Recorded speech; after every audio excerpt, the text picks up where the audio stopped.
Welcome, 8th graders. I am absolutely thrilled to have you here for today's explainer lesson. Let's just dive right in, shall we? Today, we're opening up the author's toolkit. We're going to figure out exactly how masterful writers take your standard, everyday sentences and completely transform them into writing that's vivid, powerful, and honestly unforgettable. This isn't just about reading words on a page. It's about seeing the architecture behind them. But before we look at human authors, let's take a second to reflect on the ultimate author. Look at this beautiful verse from Psalm 119:105. Your word is a lamp to my feet and a light to my path. Notice how God doesn't just say, hey, the Bible helps you know what to do. Instead, he uses this brilliant, comforting imagery of a lamp in the darkness. He's showing us how words illuminate our path, just like great authors use language to shine a massive spotlight on their core ideas. So here's our quick agenda for today's explainer. 1. The power of words. 2. The author's toolkit. 3. Seeing beyond the literal. 4. Connecting with the reader. And 5. The godly learner. Okay, moving right into Section 1, the power of words, transformative tools. Check out the stark contrast here. On the left, we've got a literal phrase. Time passes quickly. I mean, it's true, but it's kind of flat, right? Now look at the right. Time is a thief. Instantly, you're picturing a ninja sneaking up on you, stealing your entire precious weekend before you even noticed. By using figurative language, the author isn't just handing you a fact. They're adding imagery, urgency, and this deep emotional resonance to their writing. That brings us to Section 2, the author's toolkit, literary devices. Now, figurative language and literary devices aren't just extra decorations that an author throws in to sound fancy. No way. They are absolutely essential structural tools. Here are the specific instruments we're going to focus on. We'll explore metaphor, alliteration, and personification in depth today. But also keep in mind simile, which is comparing things using like or as, and hyperbole, which is extreme exaggeration. By the end of this, you're going to know how to actively identify and use all 5 of these key devices in your own reading and writing. Section 3, seeing beyond the literal, tools in action. First up on the bench is the metaphor. A metaphor directly compares two things without using like or as. It doesn't say something is like something else, it boldly declares that it is that other thing. This is incredibly powerful because it forces the reader to link two completely different concepts together immediately in their mind, which uncovers a much deeper, hidden meaning. And this brilliantly illustrates our earlier example. Time is a thief. Notice there's no like or as in there. By stating that time is literally a thief, the author makes us physically feel that urgency. We feel the precious moments of our lives being secretly stolen away. It packs a massive punch in just 4 simple words. Let's jump to our next tool, alliteration. This is the repetition of the same sound at the beginning of closely connected words. What's super unique here is that alliteration isn't really about painting a visual picture, it's about the audio track of the writing. It's all about the rhythm, the bounce, and the musicality of the sentence when it's spoken out loud or even just read silently in your head. We all know this one. Peter Piper picked a peck of pickled peppers. Try saying that without smiling or feeling a little bounce in your step. Notice how that repeating hard P sound creates this totally playful rhythm.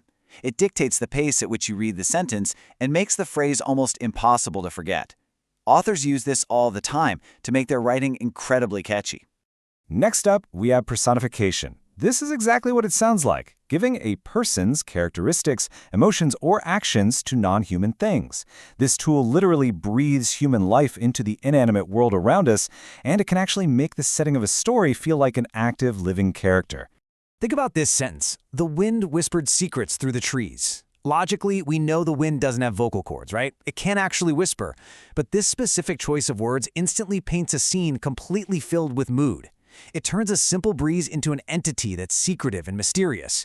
It completely changes how you feel about the forest in that story. Section 4, connecting with the reader, the author's purpose.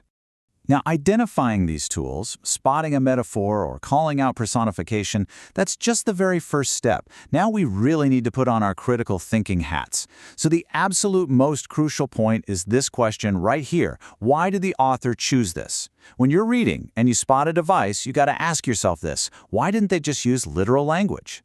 Asking this question is exactly what moves you from simple memorization to true, deep academic analysis. When we ask why, we usually find the answer in these specific effects. Authors choose these figurative tools because they want to create vivid imagery. They want to set a very specific mood. Maybe it's scary, maybe it's joyful. They want to add emotional depth, establish the tone of the piece, and ultimately build a rich, memorable connection with you, the reader. They want you to feel what they're saying, not just process it like a computer. And finally, Section 5, the Godly Learner Higher Purpose. As you know, at HeroesMart Academy, we intertwine biblical morality with education. Why?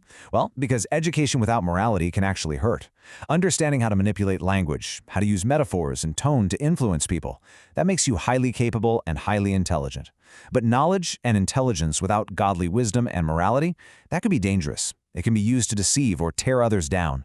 But education paired with biblical morality ensures that your intelligence helps you make wise, God-honoring choices that actually build others up. This is perfectly captured in Romans 8:6-7. The Apostle Paul teaches us here, "For to be carnally minded is death, but to be spiritually minded is life and peace."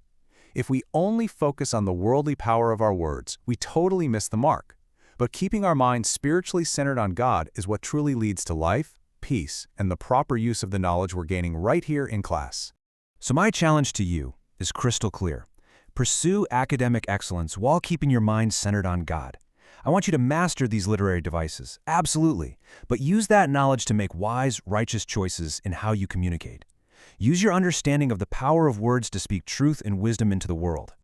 Okay, you are now fully equipped to tackle tonight's homework assignment. You have 5 specific tasks. You need to hunt down a metaphor in a poem, find personification in a story, explain the why behind hyperbole, spot alliteration in a news headline, and finally, explain how figurative language supports an author's tone. I want you actively hunting for these devices out in the wild.